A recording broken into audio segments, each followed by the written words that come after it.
সংগ্ৰামী ইতিহাস আছে আৰু এই সংগ্ৰামী ইতিহাসৰ লগতে তেওঁ কলা সংস্কৃতিৰ সাধক হিচাপে নিজকে পৰিচয় কৰিছে।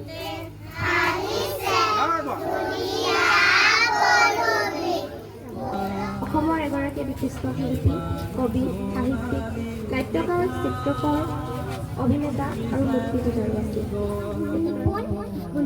কল্পকাৰ, চিত্ৰকাৰ আদি আছিল, যাৰ বাবে তেওঁক কলাগুৰু বুলি জনা যায়। তেওঁ আমাক বহুতো কালজয়ী গীত উপহাৰ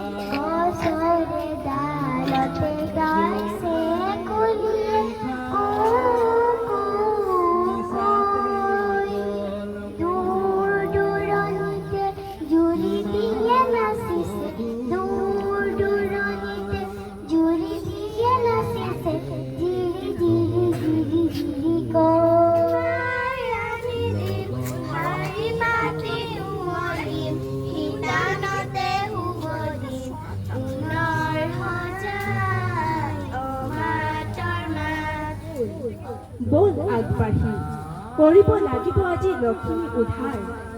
হেৰৌ কুমাৰ মাটিৰ শিলৰ তই আদি শিল্পী পুৰণি ধৰা।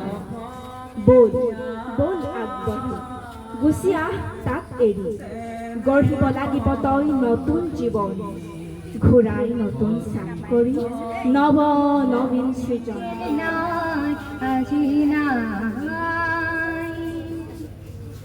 मेरी धूमहाताय कोला सुलताय, मेरी धूमहाताय कोला सुलताय, लुकुआय तो राजुन करे जेंधार, लुकुआय तो राजुन भल गलत যদি হে আমার হয় দেখা।